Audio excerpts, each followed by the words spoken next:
Your answer to this question could change your life forever. What's your personal budget for living a life of purpose? So I negotiate and develop 6- and 7-figure business partnerships for a living. And every single partnership comes down to one thing. What's your budget? And here's why. Your budget dictates your value.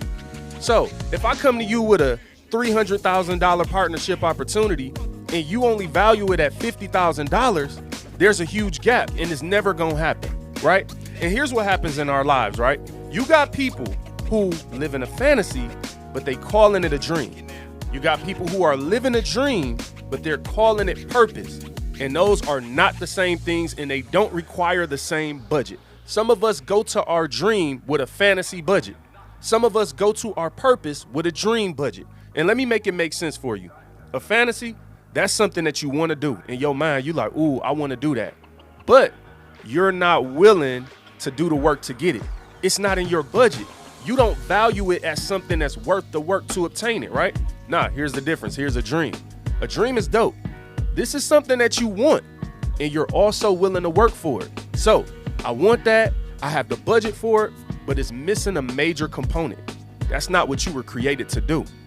Your purpose, this is something that you want, that you're willing to work for, and that God created you to do. The Bible says a couple things that are real dope. Jesus told the disciples to count up the cost before you ever even follow me. Consider what your budget is, right? Before you decide to follow me and walk a life in purpose. And then when you think about that, in Psalms, it talks about delighting yourself in the Lord and he will give you the desires of your heart. That's purpose. Purpose is when you take your dreams and make sure they align with God. And then you say, all right, here's my budget. My budget is that I have faith, I have work, and I have biblical principle to support the fact that I'm even going after this.